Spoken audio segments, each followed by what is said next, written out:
Anyway, folks, welcome back on your screens. I'm your boy Alvin Hartz. This is Topset East Africa channel, and the show you're just about to watch is Naivasha business segment. And today I'm having one of the most interesting ladies from Naivasha. In fact, again, this is our first. I think, yeah, this is our first lady in this particular show. So I hope this goes down well, and I hope this goes as we expect, because we all know ladies have some good, interesting stuff to always say, and they make work for the hosts easier. So today, being here, this show is coming to you on record from Peppercorn Resort Lodge. I'm also new here. We'll get to know this place together with you. And the show has been proudly sponsored by our guest will let us know who has sponsored this particular show. So with that being said, it's time. Let me give her space time to introduce herself, and then we proceed from there. So, gentle lady. Anyway, Mambo, Poa sana, how are you? I'm fine. Welcome to my show. Karibu sana. My name is Ruth. Ruth Wairimu Mwangi from Naivasha. Brought up in Naivasha, I would say. But when I was coming here, I didn't know myself, so I was young. I can't talk about that. But I've been here for almost all my life, just apart from the days that I was in school, high school and college. But yeah, basically that's me. I'm a business lady in Naivasha. I'm a marketing consultant and I'm an entertainer. And I come as a package. I am a jack of all trades, as I say. I'm involved in very many different aspects of business, especially in Naivasha. You'll find me a lot in the entertainment industry. You'll find me a lot offering accommodation and hotel reservation. And at this point, I am in charge of marketing at Peppercorn Resort, which is where we are hosting this show from. And Peppercorn comes as let me call it as a franchise. We have a sister hotel called Dove Nest. We are located Uku Kinamba, along the Kinangop Road.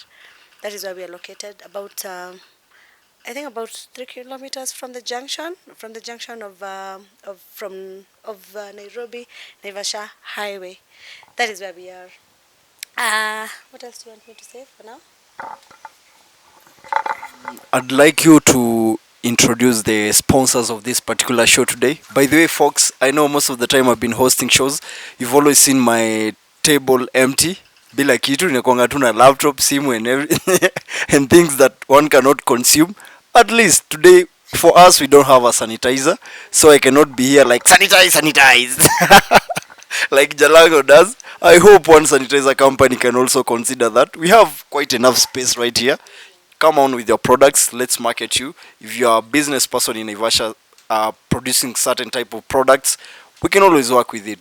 Don't fear whatever product you are producing, as long as it's not something illegal, we can always work with you. So Ruth, you can tell us who are these millionaires? These millionaires are actually part of why we are here. Part of where we are.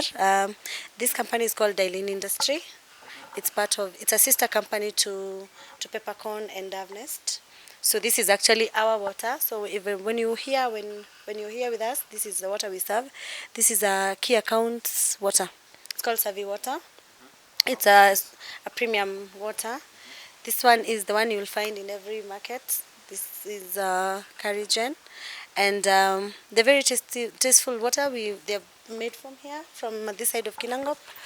Our industry is just close by here, and today they are our sponsors, courtesy of the hotel Peppercorn, and also as an individual because I market both the hotel and the water.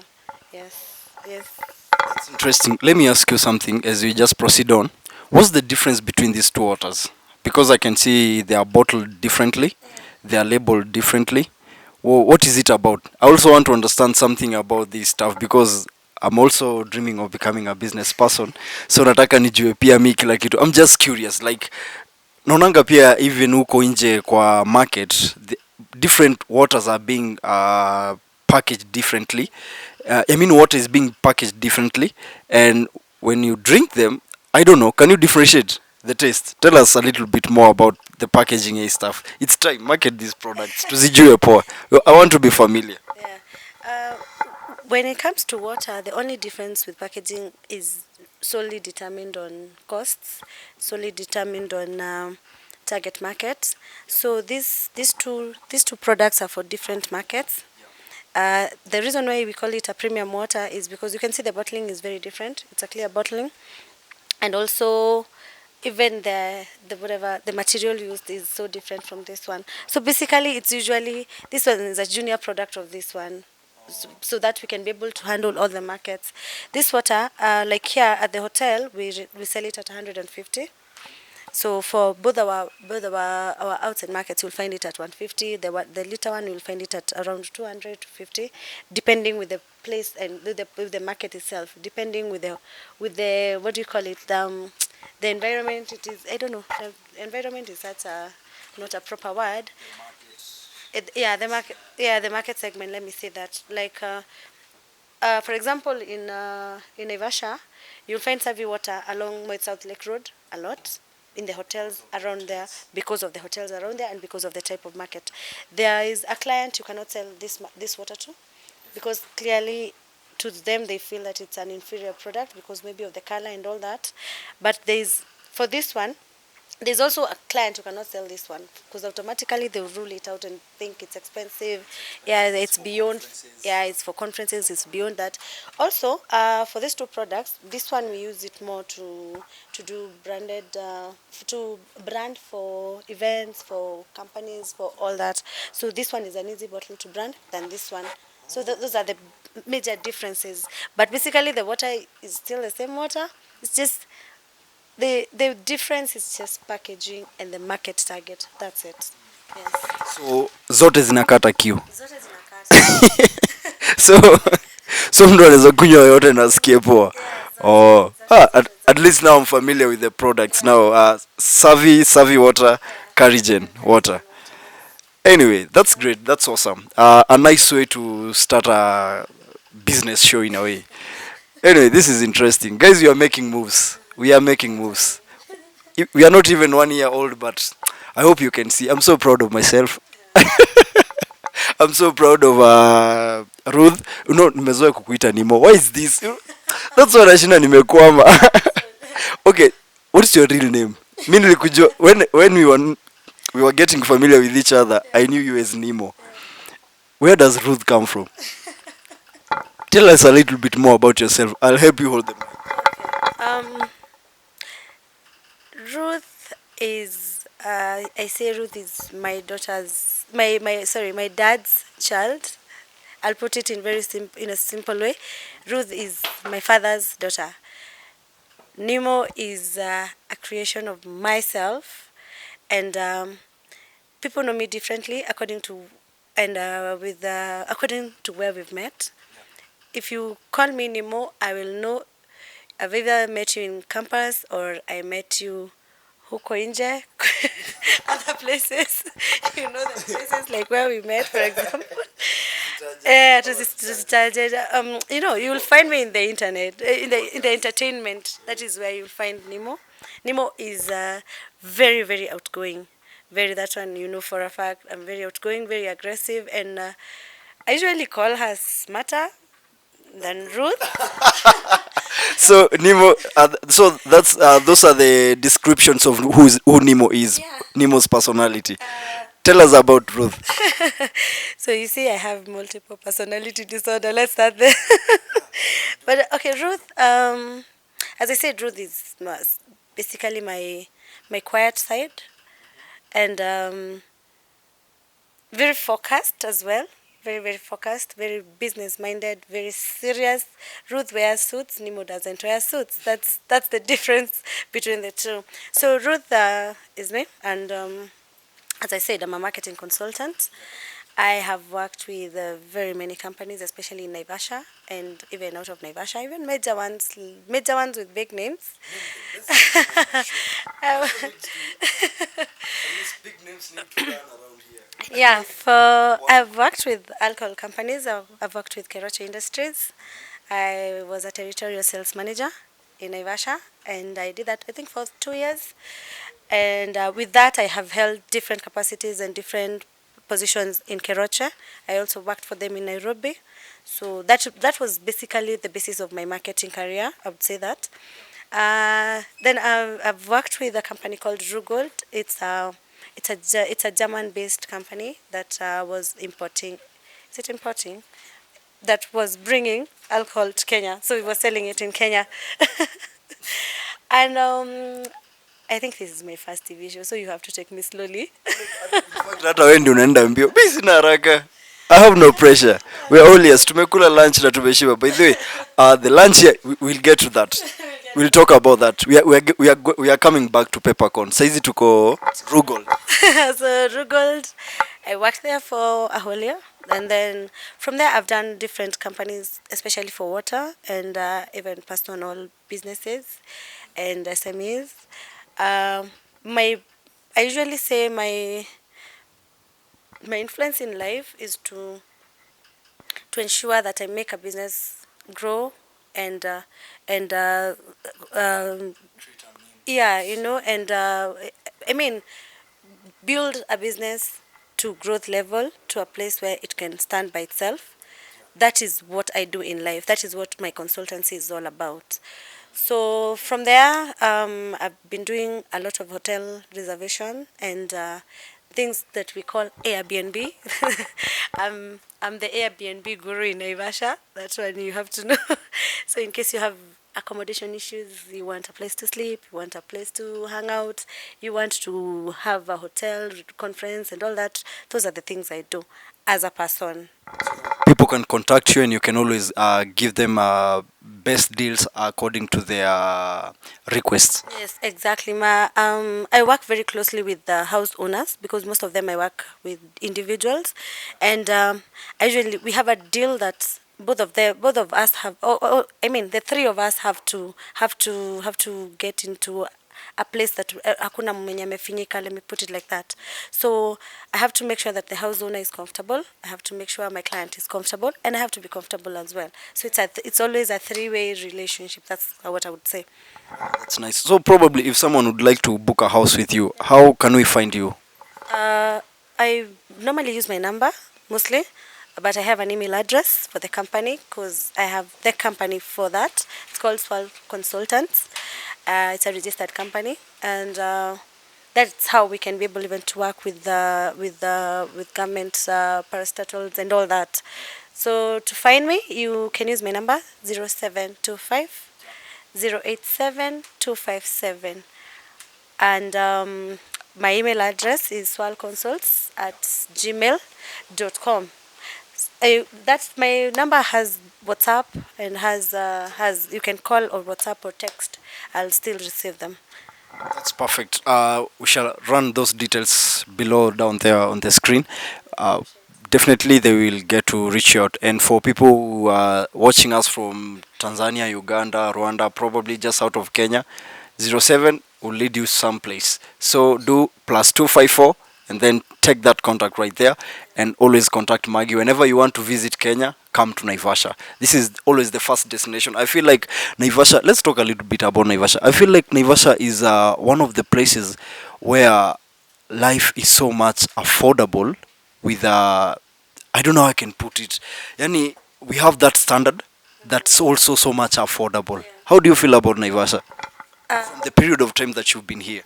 I feel Naivasha is like the next big thing for tourism in Kenya. We are able to handle very long stays. We are able to handle very short stays. Like you can leave Nairobi in the morning and you're back to Nairobi the same day.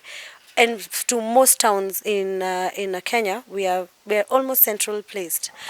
In fact, sorry to cut you short. In fact, one other interesting thing about Naivasha is that it's between two cities, not too far apart.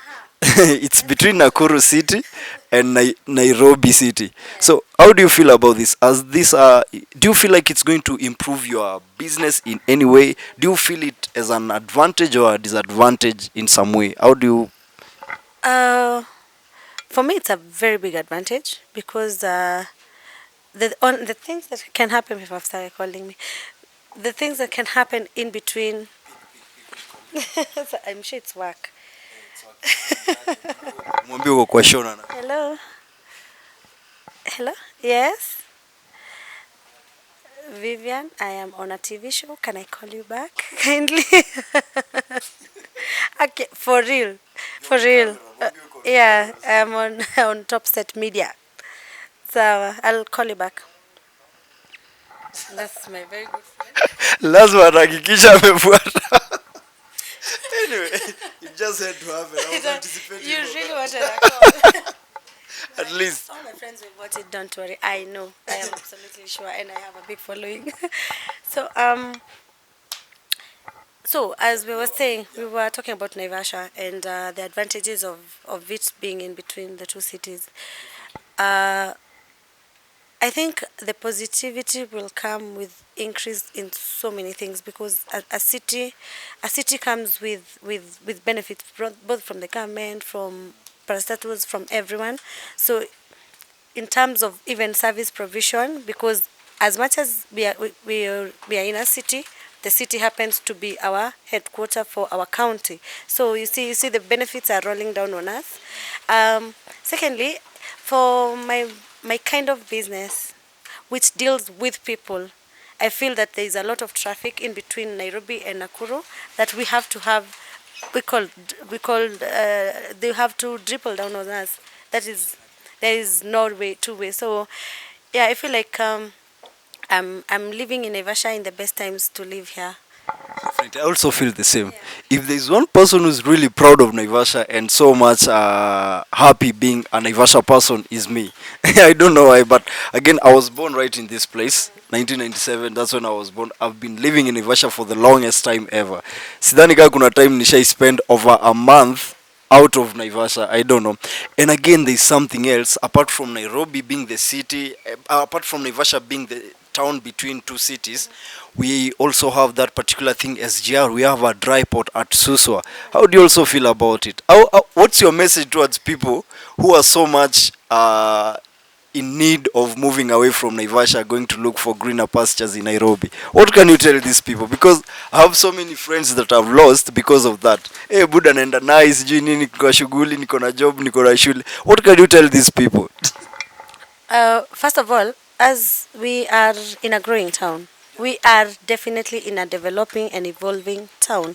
If you were here about 5 years back, you would absolutely feel the difference between then and now, in terms of so many things. Um, ju- in, to talk about employment and jobs that are, I mean, to now the changes that have come. Naivasha 5 years ago, you were either employed at the flower farms or in the hotels. That was it for you. But right now, there are so many other ventures that have come.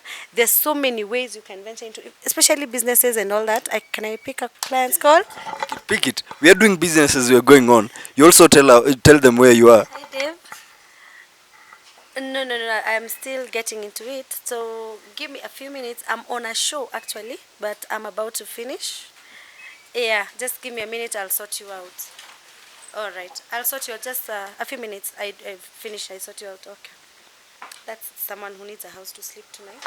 So Business is going on. I have to finish this show very fast. And sort clients. Ndio tukuwe na pesa ya kesho.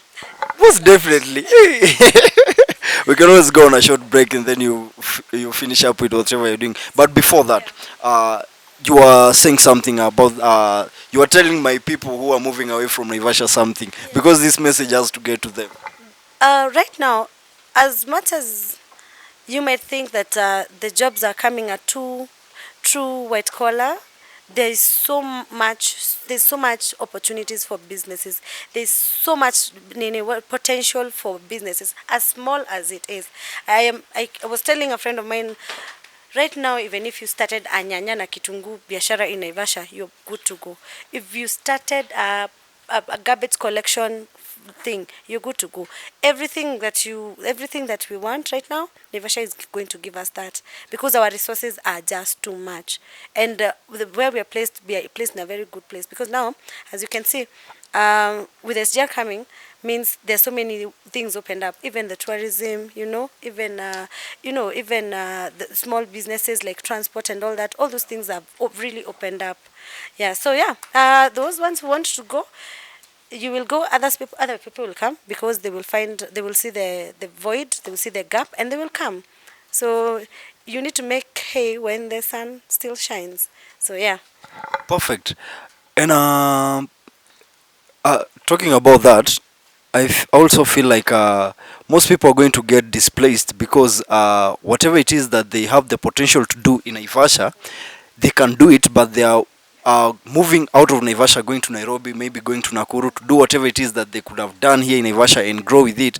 But when they arrive in Nairobi, they find that there are already people who are doing whatever it is that they're doing. And before they catch up, they're already frustrated, they're embarrassed and everything. And now when they decide to come back home again, they find already there are people who took the idea and ran with it, and here we are. For example, this particular show, we were thinking of why can't we go to Nairobi and start content creation? And then we sat back and looked at Nairobi. There are a lot of people already doing whatever it is that we're doing. Jalango is already doing this. Eve Munga is already doing this. Nicholas Kioko, they are all already doing this. Plug TV. Our say what wanafanya whatever it is that I'm doing right now. But in Naivasha, there's I don't think there's any channel. I don't think there's anyone who has a YouTube channel in Naivasha. Do you believe that?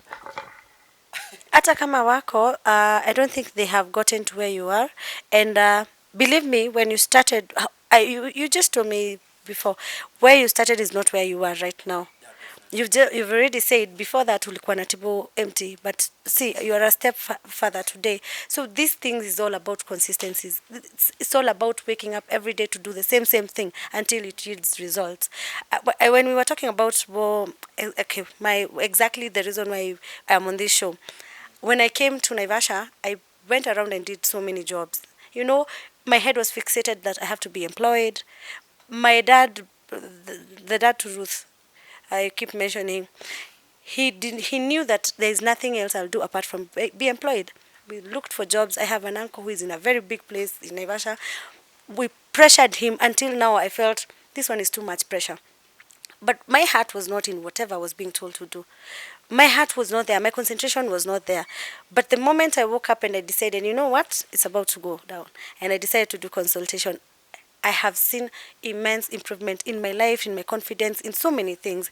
I From doing what you love doing. Doing what I love, from doing what I know best how to do. You find me somewhere, in a moment I'll have created an influence to so many people. You find me sitting down with my friends. All my friends come to me for business advice. I'm thinking about this. How can I go about it? Sometimes you do them pro bono, by the way. You do not even charge. But the satisfaction it gives you is everything. That is what I usually say. I told you when I came here, when I started my business, I would ask somebody, well, do you know what I do? And they will just say, wesi unazanga ya BNB, wesi unapeananga manyumba. They have no idea what exactly I do. They have no idea the intents of the things that I do. So, with time, when I enter to Akilan, with time they realize, I can even do it. I have a friend of mine who has learned from what I'm doing, and I can see her coming up so well. You might host her in your show one of these fine days, but she's very good at what I do. Something she never knew that existed, but she has learned from me. These are things that you say, marketing consultant ni ya watu wa Nairobi. Watu wa Nairobi ndo wanajua hizo vitu. Watu wa Nairobi ndo wamesomea hizo vitu. And you're like, no, this is something I have done for about 10 years now. Marketing purely in so many different fields, in so many aspects, in so many, in service industry, in product industry. Yeah. So, but with that, you gain a lot of experience and a lot of knowledge. And then that is what you're supposed to bring to your growing town. As it grows, you grow with it. As it develops, you develop with it. You're going to be one of the people who made change in that town. That is exactly what I am doing. Talking of marketing consultancy, maybe if I may ask you something, because I believe you've been in the industry even at the ground level, and maybe you would have an answer to this. Why is it that most business people around Naivasha or business owners are so skeptical about engaging with marketing influence, or rather influencers within Naivasha? They have to go to Nairobi, they have to go to other places. You get to a hotel maybe and unasikia photographers wao wanatoka Nairobi, whereas here in Naivasha we have so many boys and girls who have cameras and they are not being engaged. They are all over the internet, they are all over Instagram, they are all over their WhatsApp statuses, they are seen. But you go to a company, you approach them, you go to a hotel, you go to maybe a guest house, you ask them who runs your Instagram, who runs your maybe just a social media platform, who runs your all those who runs the engagements for you on social media. And then you find that most of these guys, they are being bought from Nairobi. So unapata mtu ana market company yenye hata aionangi, hayuko familia nayo, akikujanga huku. Some of them don't even come here. Photos are being taken on a phone and then they are being sent to Nairobi to go and make posters and stuff. What do you feel has not been done so that the business people around here can start engaging the influencers in Naivasha? Quickly before we go on a short break. Okay. Now, I look at it on two aspects. I look at it on the employers or the company's aspect, and on the employees, or rather our local influencers aspect. First of all, there's something that said, yeah, from the employers perspective, there's something we say that a prophet is never running any from their locality. You know that verse, is it a verse or it's a saying by people? There is a mentality that there is no good people in Naivasha. There is no employable people in Naivasha, and you will find even the hotel owners in Naivasha, rather even the business owners in Naivasha, will even get as people like managers, waitresses, all of those people are from another town. Something about, and you'll find the owner of the hotel is from Naivasha. You're wondering, okay, sawa. Sasa mbona huja employ watu wenyu? You have relatives, you have all that. But it's because they assume that people in Naivasha have not gotten to that standard of being employed. And sisi kama employees, like the youths and let's call them the Gen Z, we are not doing anything better to prove those people wrong. You'll give somebody, I've given people work in Naivasha, you give someone a job and then professionalism, they do it with it, you are like, hata kama niko nataka kusaidia. You see, that we have to all reach to a point of understanding that we are growing, the companies are growing, the companies will want one time to employ, because it's actually even cheaper to employ from here than to get from the other side. But if you're going to give somebody your work and then they go and do some mediocre thing, you know, it's not worth it. It's not worth it. But as also as us as employees, the attitude towards other people's business is also one thing. You understand? Our attitude and all that. Then the employer's also attitude towards us has been, Naivasha cannot have people who are employable. Naivasha cannot have serious people. Naivasha cannot have all those things. Those are the things that are going on. That's why you'll find so many people are out here not being productive. You'll see a photographer, but atazunguka tu akipiga picha zake. Yeah, because now here they do not have maybe proposals, maybe they do not even know how to engage with these employers, all those things. There is need for sensitization on this matter, by the way, a lot, and there is actual need for event training. Yeah. So as you are going on a short commercial break, let's have something to be reviewed. Hi, I'm Benson Kirudu. I am an artist based in Naivasha, near Buffalo Mall.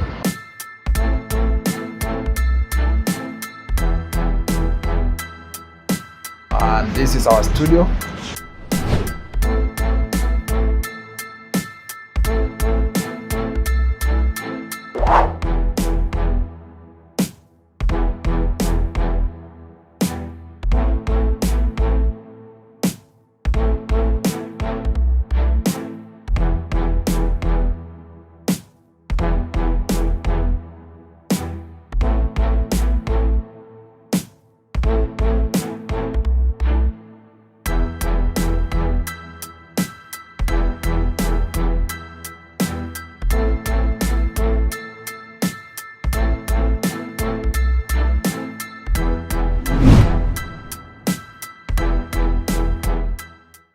Back again on your screens. Welcome back.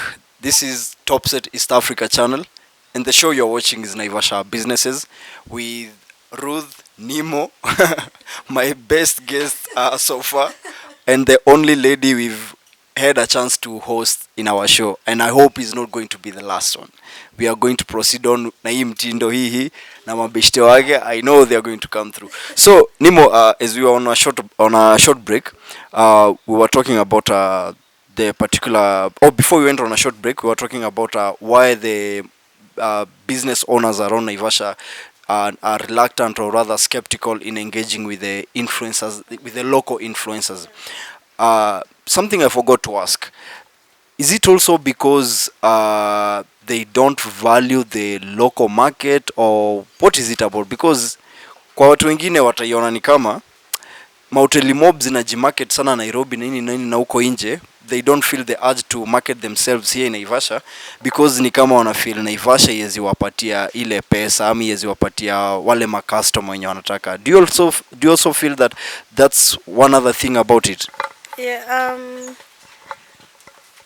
our locals have a mentality of these hotels were created for wazungu. They were created for, as I said, we are developing, we are growing, so mentality has gone changing, because you randomly find a young family just leaving the house and going to an ashipai and taking photos and coming back home. So my I have never had a clear answer as to why they do not want to engage the local influencers. I have never gotten a clear, but I usually think it's because the notion out there is that everybody is using an influencer from outside. Everybody is either using an influencer from media, fashion, all those things. They want to use the high ends without considering that this, even us who are back here, are growing to that level. Everybody wants to be associated with the big names. Everybody wants to see Akina BK. Everybody wants that, but they've forgotten that everybody started from where. And I would understand a hotel. I understand Peppercorn better than a stranger who will come here for one day and leave.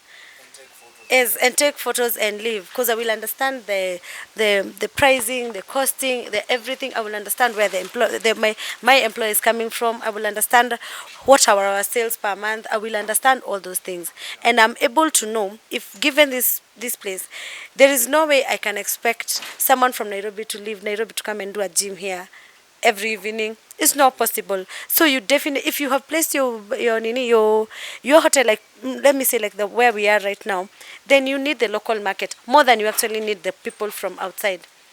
Because the things that you are offering, the swimming pools you're offering, you will not tell someone from Kajiado to leave Kajiado and come and do a swimming, and there's so many swimming pools on their way. So there has to come to a point where all of us have to agree to work together.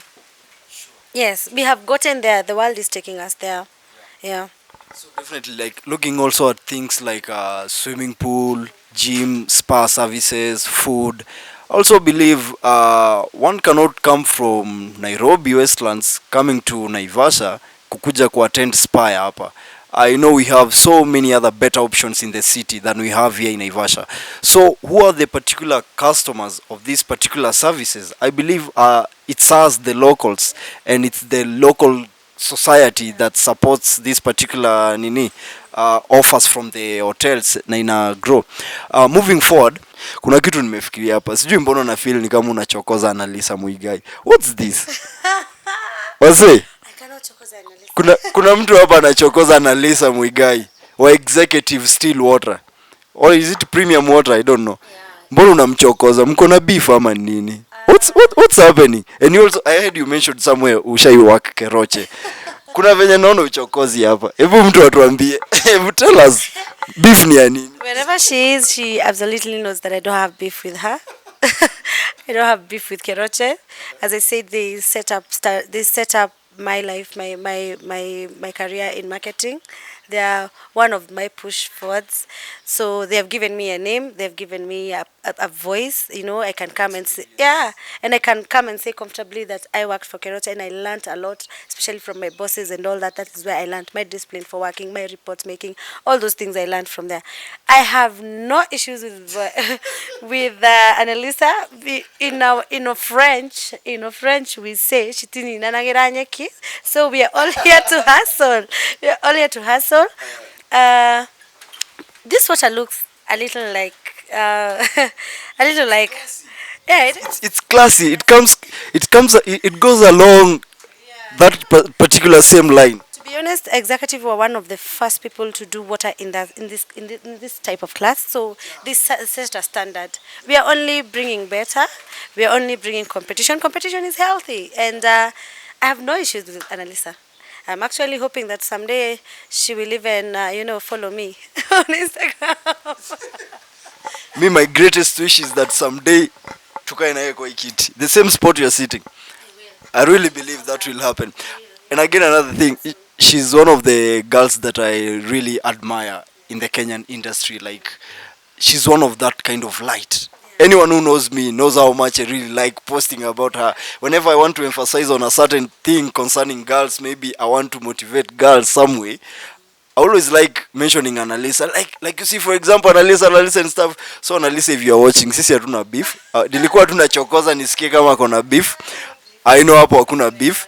And I understand, Yeah, I know her. I worked for her. I did the distributions with her. I have sat next to her in a club. So yeah, I know her very well. please bring her to the show. When are you going to bring her to the show? Unajua nataka ikuwe ile show yenye imeanza na mwezi moja and you are making trends. You know, we have that pending project of ours. The pending project, a girlfriend's affair. So you wait. Who else do you want to see? I'll bring them all. I'll bring them all. I know the other one you want. I know you want Kaminegoro as well. Yes. But unajua naangusha sana wanaume. No, she's the best. Getting becoming excited on camera because dem anatajwa. Ninashusha gangster points mazee, but anyway, kizuri cha jiuza, we have to appreciate. One thing again about me is that I really like appreciating girls. Okay, I understand sijui venye ita sound, but let me just say it. I'm one of these guys, nikiwahi ona tu dem ako classy, nione dem anaendesha Mercedes, Range Rover manini, I always feel like damn, like how I see my sister. My sister drives a big shout out to Susan. She's my elder sister. She drives a very big car, and when I see her, I don't feel intimidated. When I see other girls, I was working at like Naivasha Resort. To be honest with you, all the directors there, they are people you can always look up to. Those girls are really, I don't know, they are amazing. Ni watu wamejibeba vizuri nini and all that. And looking at them, most men would feel intimidated. But for me, I always feel motivated, because if a girl can drive that car, then it means I can drive. I can ride on a private jet. So why not? So it's either you're motivated or you're hating or you're intimidated. Whichever way, we are pushing on. Say something. There's something that really excites me, and I will even stop on traffic and just observe. If I see a lady on an excavator making roads, huyo dem amenimaliza. No, whatever you are thinking, but that really gives me motivation. I'm like, wow, this is the Kenya we want. What if you see a girl on a sport bike? Sasa unasema nini bro? Umeua. If you see a girl DJing, what if you see a girl DJing? Now every girl who DJs automatically becomes my friend. Shout out to someone. Yeah. Which one? Say her. Oh, you want me to shout out to someone? I'll shout out to, what is her name? I usually host her. She's a DJ. She does amapiano. This lady, she's called, this is not Piera. Say another name, DJ Leslie. Thank you. I host her. I've hosted her twice in Naivasha. Really? Yes. Even when she was doing amapiano last time, I'm the one who hosted her in one of our houses. So yeah, I know her. Leslie, hi, I have her number as well. I'll bring her to the show one of these fine days. You want me to call her? Let's see if she'll pick. Let's see if she'll pick. Leslie. Who really wants to talk to yeah. But I won't call her, but I'll show you her number. This one is Hannah. No, I won't call her. She might feel like I believe I already. Liz need a DJ. Yo, so I'll call you, girl, later after the show. Then we can make plans. Like you can come to Peppercorn. There's a lot of things going on here. Okay, subscribe to our channel Disney wherever you are, and also tell your friends to do so, and tell them to do everything that everyone says after they are finishing up their show on YouTube. Whatever, subscribe, liking, and all that. So as we proceed on, say something.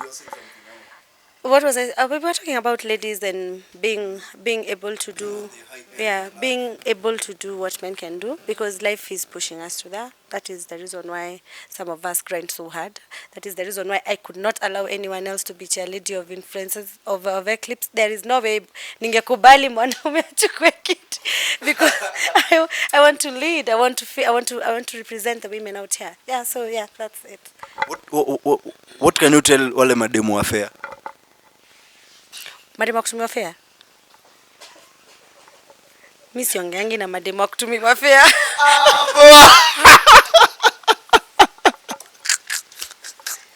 Ndio sasa. Please afford fare, please kindly, because if you don't afford fare, you are absolutely to ile kitu yenye sitasema. You know that mtu. I won't say it because my dad will watch this show. So please afford your fare, please, and afford some pocket money for yourself, and actually even carry bread. Ukienda kutembea. Brother, don't go and just sit down and be fed. Mkate kwa handbag. So interesting. But unaweza enda upate boy child ako broke. Na utakula ugali na maziwa, I swear. You carry something, just look like somebody who is interesting. The only thing I usually don't do, the only thing I usually tell people not to, do not go and wash clothes, please. And do not go. You can do dishes, the ones that you've used, but do not find a whole sink and start playing dirty. Sasa unataka kuosha kila mahali. Also, don't show a man that you can provide for them. Yeah, let everybody bring something to the table. That's how our relationship works. And don't ask me about mine. Because I already feel like even girls are empowered these days. We have girls who are employed. Exactly. We have men who are employed. Yeah. So I think it's high time we start playing 50-50. I don't know. Yeah. Okay, can I say something? I've been brought up in a family where we are taught roles from when you're young. And I will say, as much as a man provides, a woman nurtures. That is what I believe. So if your wife or your girlfriend might not be working, but she must be able to take care of what you brought and make it bigger. Yes, that is what I say. So at this time of an age, even if you're not in a position to provide 50-50, kindly be a complementation to the other person. Do not be a burden. It's about time we don't do luggages. We just be people who help each other. Yeah. Because these days I feel like relationships are more of a baggage than, because back in the days people in relationships were living happier lives than those who are single. But these days those guys who are single are living a better life than those who are in relationships. What's going on? No, it is working on both ways. You will find most people say wanawake ndo wanaomba fare, but trust me, men outside here asking for fare vibaya sana. Shields. Hadi Tinder swindler. Ama unaweza usipitie ukamna KFC. Have a story. Remind me to tell you when we start that girlfriends thing. Yeah, as in upitie hapo KFC unipikia a few things. Uko how now? Hata si ungenituma butchery. People outside here want to live very soft lives on other people's accounts.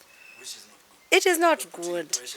Exactly. Watu wana spoil for love, by the way. Love is nice, love is good, love is kind, love is patient, love is all that. According to the Bible, love is not baggage. Yeah. Love should not be a baggage. You should not wake up in the morning and start thinking, sasa mbona napenda umse. Yeah. Now, talking about love and all that. Who's dating you?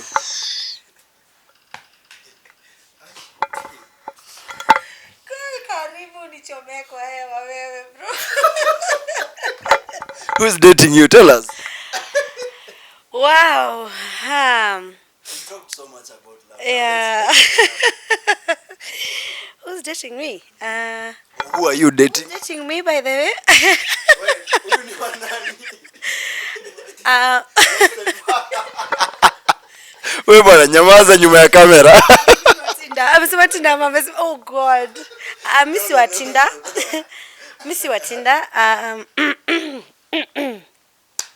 Who is your ex? I do not count my chicks before they hatch. So I just say I have an ex, and I am hoping that I will have a future. All the best. Don't hope. Go for it. Believe in it.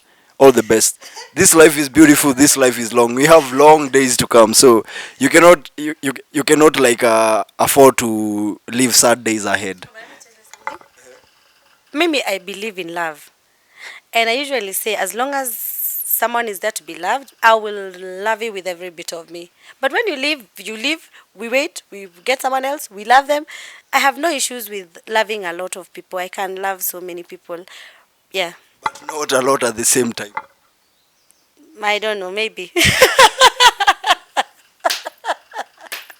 Wow, what an interesting show. What an interesting show. As we are just about to wind up, tell us, let me ask you one question. Who is your female role model in Naivasha? Name one person. In Naivasha?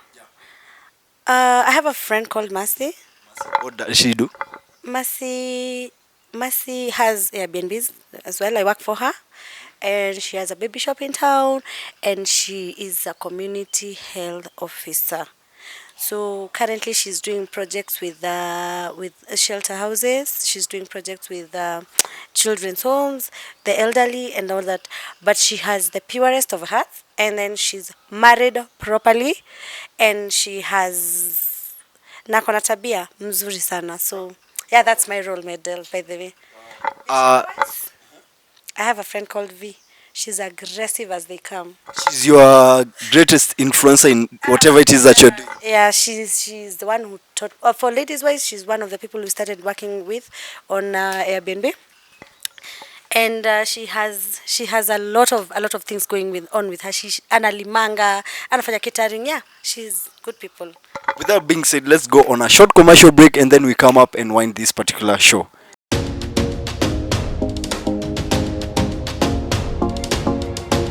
Ladies and gentlemen, back again on your screens. This is your boy Alvin Hartz, as always. What's up, everybody? This is your girl Mary Alano. Today, what we are basically doing, we are just trying to take you around our Topset East Africa, around our channel, so that again you can always get to be updated with what we do. And we would like to invite anyone who feels like they are resourceful enough, anyone who feels like they know how to do things like editing, photography, videography. Probably you have a camera, you have a laptop or such things, and you basically have the resources, but you don't have the works, you don't have the projects to be running. That's why we are here. So I'm inviting anyone who feels like they can join our particular projects, and we get to carry on forward with the works that we do together, so that both parties can always benefit and you can always showcase your skills. Do you have a business? Are you within Naivasha? Do you have a manwear or womenwear shop? I'll be hosting the Naivasha fashion segment. And if you want to expose your business online, if you want to get more clients online, you can always contact us. We will drop our numbers down there. And if you have a story you'd like to advise people out there to Topset East Africa, you're most welcome. If you're an artist and you want to also to be exposed out there, you are most welcome. Do you have a baby shower and you want to be seen online? Do you have a wedding and you need some photo shoot? Do you have any kind of event? We will be there to be hosting and to be taking the best and quality photos for you. I know, guys, you've never seen a show that goes on so many breaks, apart from soap operas and stuff, but this is one and only Topset East Africa. You know, we are dealing with the region, so just bear with us. Itabidi mmezoea tu mapema. So as before we went on a short break, Nemo Ruth was telling us about. By the way, let me ask you, in this particular interview, tunaongea na nani? Huyu ni Nemo ama huyu ni Ruth? Who are we interviewing now? Mmeshinda mkiongea na Ruth, by the way, until ukaleta The dressing code tells. Oh, kaanza kuongea story ya mapenzi ndio Nimo akakick in, but yeah. So you folks, I think This is a tip. If you're smart enough, this is a tip. You need to have at least more than one personality, two, three, at least one to to chase hyenas away, another one to to stay with with pets and chihuahuas, and just one to be candid with people and another one to be rough out there with people. So we were talking about your best female role models in Naivasha. The first one ulitaja, the second one also ukataja, she has influenced you much in business and stuff. Now let's talk about one particular male role model in Naivasha. Who's that guy you look at? Or let's just put it this way: who's your crush in Naivasha? Who's no, let's talk to Ruth. Acha nimo kwanza akae. Acha kwanza nimo atulie. Let's talk to Ruth first. Who's your male role model? What are you asking? Crush? Role model kwanza. Crush tutarudia nimo. Nimo ndiye atatuambia crush. So saizi acha Ruth atuambie role model. Who's your male role model in Naivasha? Who's known? Ama ataka ajulikani, labda unamjua na other people know him. My role model actually passed on a few weeks ago. Yeah, his name is Mr. Darao. He was he was a Subra. He was the Jikonis. He was, yes. That He's the fallen. I've seen him fall, rise, fall, rise, fall, rise. You know, somebody who never gave up. And I hope that his legacy lives on, and may his soul rest in eternal peace. And he was not my crush. He was like a brother to me. Personally, I've heard that name. I know him from the businesses, but face to face sijaimwona, sijui uso yake venye anakaa. I saw his face first when I saw DJ Sila posted him on his Instagram. That's when I saw his face. But can you tell us about him a little bit more, at least to keep his memory alive? What has he done around Naivasha? What is his impact? What has his impact being like in Naivasha? Because I see he was already your role model. What other things that he has done in Naivasha that you can explain to someone that if you are new in Naivasha and this and that, we once said this kind of a guy, the Rao, and this and that is what he did.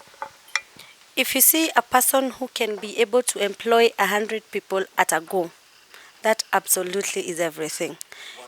Yes, at one point he has 100 plus employees. All those are 100 families he's feeding at one night every single day in Naivasha. That's somebody who has tried to make it. You know, he has tried, and then he has created consistency to those ladies working for her. Have worked for her all through since he started his clubs. I found him very strict with work, but yet very considerate, and yet very understanding. You know, I've worked with him several times. Sometimes we would even kosana and not talk for 2 months. But I admired his resilience. I admired his consistency. I admired his spirit of not wanting to give up. And I felt he doesn't want to give up because anyway, look at what is following him. Look at all the people behind him. How would you want to fail 100 families, including your family, your relatives, your cousins, you know, and the people surrounding you? His businesses are still going on as we're speaking right now. His businesses are still going on. He has I think 3 cake bases in Naivasha, and he has 2 big clubs in Naivasha. He has Subra. Which one? Jikonis. Subra Grill and Jikoni Grill. Those are his clubs, and they're still going on. Yeah. That's interesting. I think I feel like that's one of the legacies I would like to leave, because one other thing I always tell my friends when wananijua, naweza taka ni achieve dream to that level whereby my dreams can outlive me. I can go and still people can live from what I did when I was alive. How do you feel about that particular impact that you created?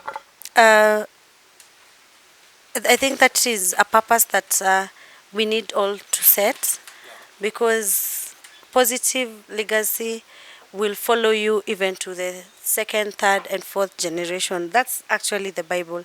So whatever you're based for yourself, whatever you're based for the people around you, the good things that you have done will follow you and follow your generations to the end. Would rather have one person in a family who leaves a big legacy that will protect the rest of the family than have all of us fail. You get? So I want to be him when I grow up. I might not have clubs. I might not have his line of business, but I want to be in that place where I'll say, I fed 100 people. I made sure 100 families have clothing and shelter. That would be a life well lived. May his soul rest in peace. And I just wish I had met him earlier before. I'm too late. We are too late for that. Ah, at least. Anyway, next, as you're winding up, your crush in Naivasha. Now, yeah. Now, Nimo, wake up. Nimo, acha Nimo amke sasa. Your crush, choma. What is? This is Topset East Africa. Bado hatujapata corporates waanze kutukazia. So, we are free for now. Say it. Kai nani kichoma? Ni crush tu, si eti itakuwa serious nini. Hush hush. My boss right now is everything. Hey, he's cute. Na ataona tu I see. Who? Address edit. Oh, that's like, you know, crush doesn't mean that you really like, you want, Fine, and he knows biashara and he's eloquent. So yeah. so aendelee ku keep up your game, ajue yako na impact hapa. Yeah, I know. Sio kuna mtu anamwangalia. Kemui, unajua simpei kitu wote. Walking style yake pia improve nini yako fiti. Akaya kijua his name. Tuambie jina. I'm not giving names. Tapesha. Anyway, for privacy purposes. Let me keep on guessing. I guess. Anyway, as we are just about to wind up, this was Topset East Africa, your channel that brings you all the entertainment stuff, business stuff, exclusives. We have a show, the Boys Lounge show. We also have an upcoming show, and we have our Kamene Goro right here. By the way, if you say something to Kamene Goro, I like that thing that you said. What did I say exactly? I said a lot of things about her. I like her, first of all. You said you wanted to be the Kamene Goro in this particular show. Yeah, because now we need an open mind, and we need people who say it as it is, because this is life. We're living it, and yeah. So yeah, I like her. I like the way she talks. I will actually even watch clips of her morning shows because I just want to hear every word of what she said, because I feel that she's a voice of the generation. There's something she spoke about, I think about 3 days ago, about Generation Z and employment. Have you seen it? Did you listen to it? I think you should. That one really made me understand what's going on, because as we were saying, people have no faith in the young people when giving them jobs. You will get a lot of insight from that, because also the young people that we have are not serious with work. So yeah, she's my role model when it comes to the industry. Yeah, so yeah.